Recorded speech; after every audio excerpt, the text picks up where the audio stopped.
So where h of t is the height, this is the y value, and t is the time in seconds. We know that t is x because it's on the right side. Sorry, this is x, sorry. So every single point here is time and height. Every single point will be time and height.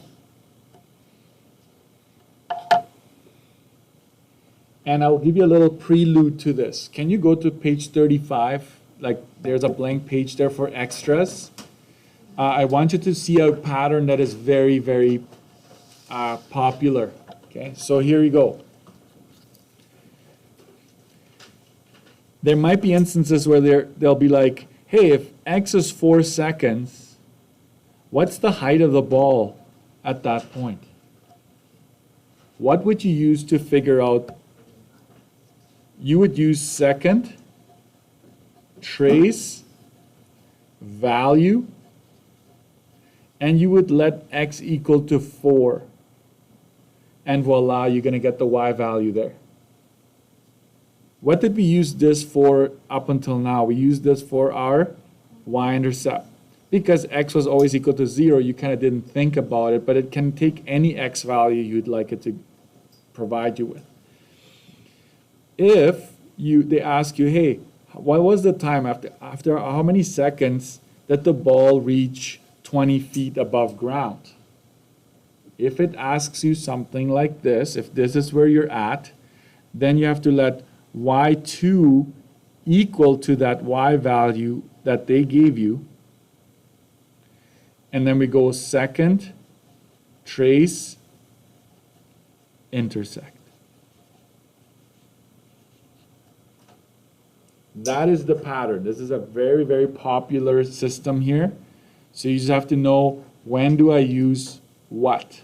What did we use this for up until now? X-intercepts. But it can solve anything, any y it can solve for. Okay, this is the pattern, okay? Let's go back to our word problem. See if you can identify it. A. What is the initial height of the ball, the trajectory of the ball? In other words, what was the height, right? At what height was it hit? Initial height, this is at time equals 0 seconds.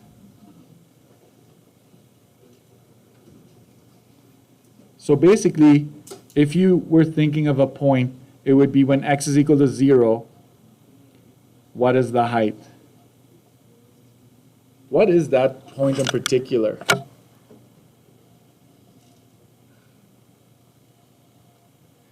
It's this point right here. It's the y-intercept. Let's go find it. Let's type this in and find it. Grab your calculator. Go to y equals, clear everything that's in there. Type this in, negative 4.9 x squared plus 35x plus 4. And let's find a window that works for us. Hit graph. Oh, I can see something, but let's all look at the same window, okay? So we're gonna go what? Zoom, standard. There we go, there we go. I can see both of the legs. So what do I need to change in my window?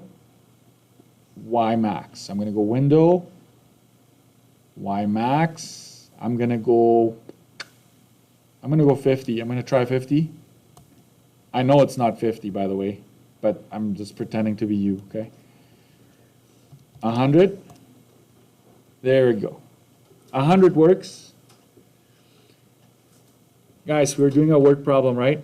We really now only care about this stretch right here where my pencil is going up and down, okay? We don't care about any negatives because this ball is not going underground. It's just positive time and above ground, so quadrant 1. So let's figure out this one. We're going to go second, trace, value, x equals to 0. second trace value, x is equal to 0, and y is equal to 4. Are we surprised about that at all? Y is equal to 4. It's asking for initial height, correct? This is our height. And what's height measured in? Feet, right?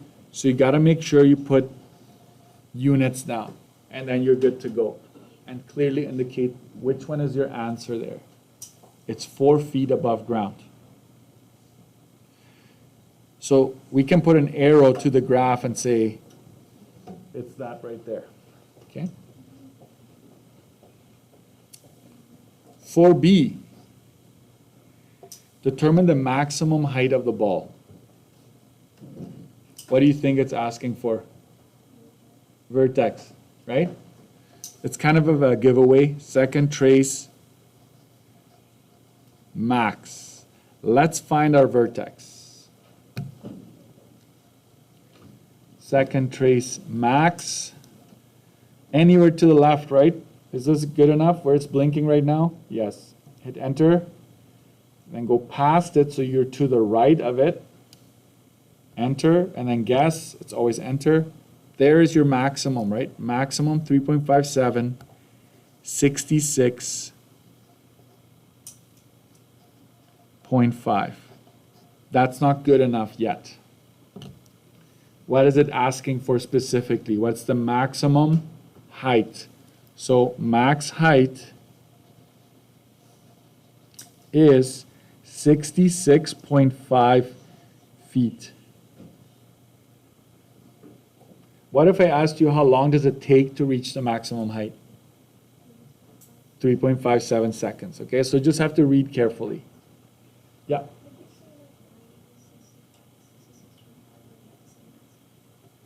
You can say y is equal to 66.5 feet.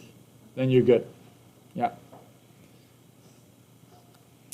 I know some teachers make you write out a whole sentence for word problems, but it's not required.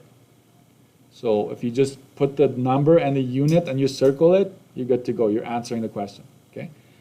How long does it take for the ball to hit the ground? How long is it airborne? This is asking for x-intercept. And what is the x-intercept at? It's basically saying how long to hit the ground. How long to hit the ground. So it's saying we know that y is equal to 0. We're going to go find that x value. So let's go ahead and do that. We do what? y2 is equal to 0. Second trace intersect. Let's go ahead and do that. y2 is equal to 0. Graph. Which x-intercept am I talking about in this case? This one here or this one over here? It's this one way over here. This one is actually negative. If you were to try to find it, it's negative. We don't want that. This one right here. Second trace 5. Go closer to the other one there that we're interested in. Enter, enter, enter. And it is 7.26. 7.26. 0 is the x-intercept, but we say it takes 7.26 seconds. That is the answer. Same with the max height. If you label it, you don't need to circle it, but it's still nice to see, okay, that is the answer, that is the answer. We're answering the question, right? Don't make me guess, okay? D, what is D asking for?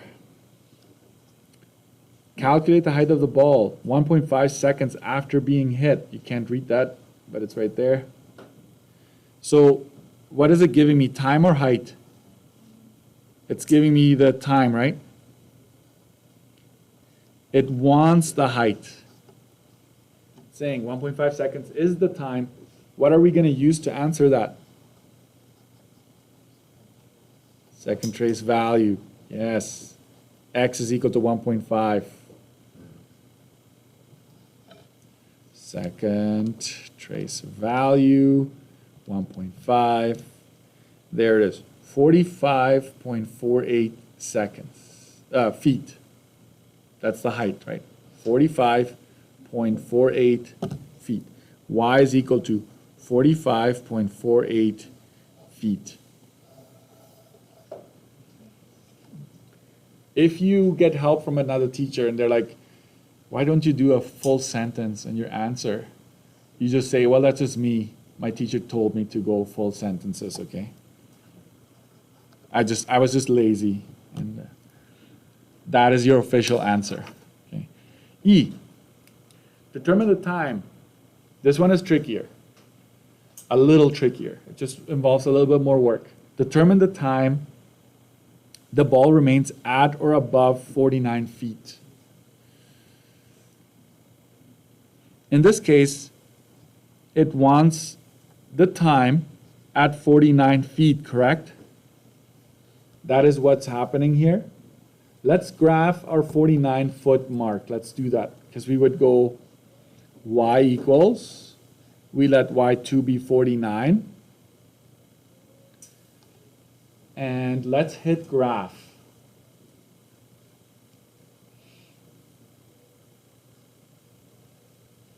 Does it happen just once?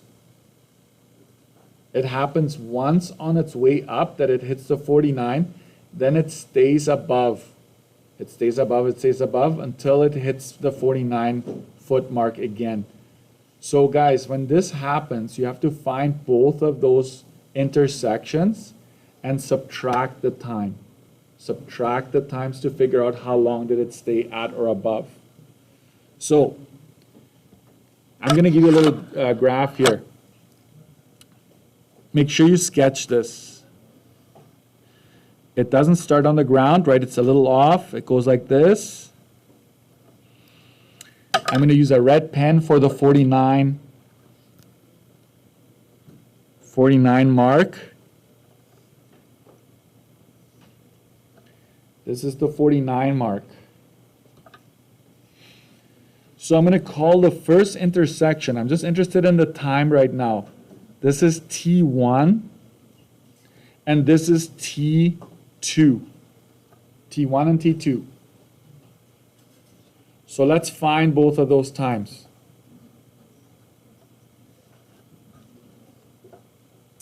You're good, right? You're following? Second trace, 5. Let's find the first intersection. Enter, enter, enter. That's 1.6816. 4 decimals. I'll explain in a bit. Make sure you copy this. I'm doing 4 decimals because I'm going to have to subtract them. And we don't want to round to 2 decimals just yet. So this one here, second trace 5. Find that second instance. Enter, enter, enter. 5.4613.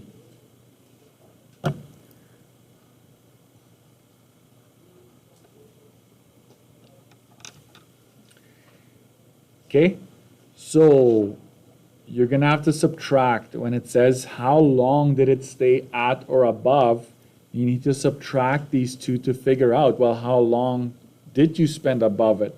So we're going to go T2 minus T1. Delta means difference. We find the difference. Yes, exactly, just like chemistry. You'll see that in physics too. This is 3.78. Yeah. Seconds. This is the final answer.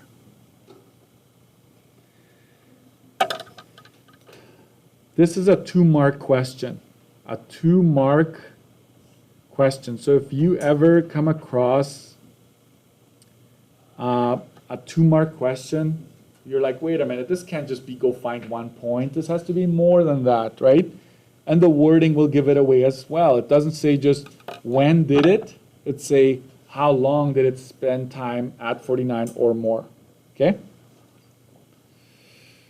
F, graph the scenario. I thought you'd never ask.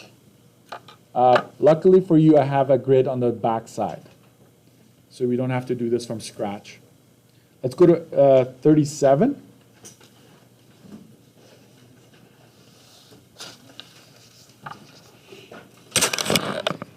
Do we already have all the information we need? Yes, thank you. So I know my x-intercept, the one I'm interested in, is 7.260. The y-intercept is 0.4. The vertex is 3.57, 66.5. What about the other x-intercept measures in the -1? Don't include that. Yes? Rushing? Oh, this? Yes, I definitely am, because I'm looking at my time.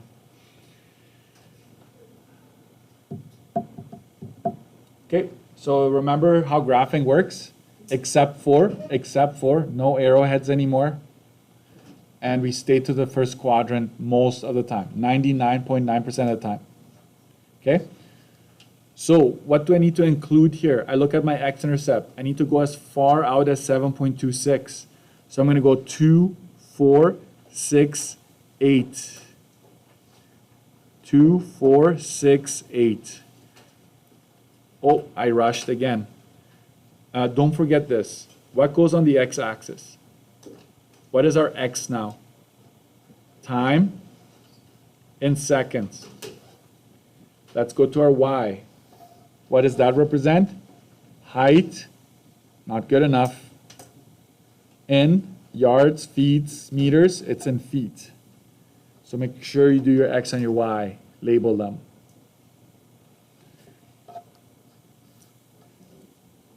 Let's put 7.26 down already. This is 7 right here. 7.26 is right about there. Good enough is close enough. What about my y? How far up do I need to get? I need to include 66.5, right? It's almost 6.7. So we go 10, 20, 30, 40, 50, 60. It's a little tight. If I go up by 10, it's a little tight. So I'm going to go 20, 40, 60, 80, 100. I'm going to use that as my scale. Plot the 3.57. Again, the points tell you. The points tell you what scale you should be using. Let's plot this one. 3.57, this is 3 right here.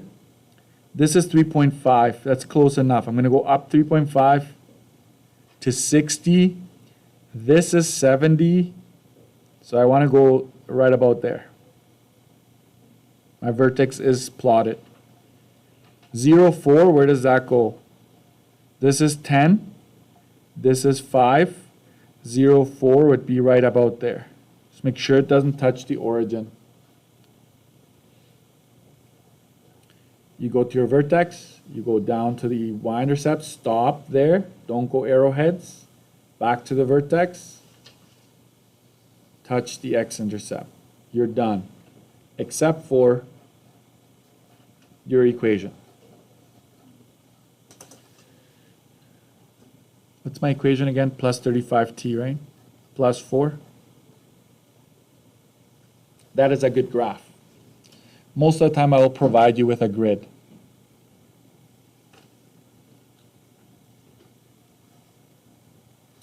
Domain and range. Yeah, copy this and then we'll. I like to look at my graph when I state the domain and range. So even if I ask you for it, maybe go graph it first and then come back and state your domain and range.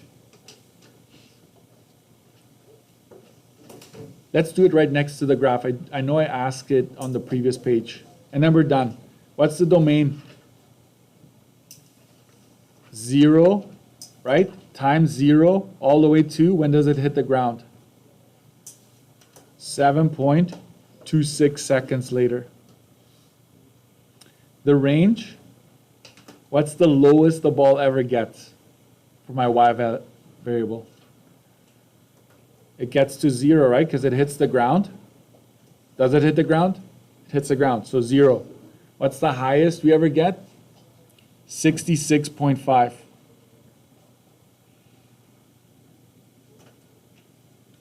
This is G, by the way. If you're wondering why did you do domain and range? Because G asks for it, okay? The other ones we're going to leave for now, because sometimes I'm too ambitious and my questions are too long. The whole alpha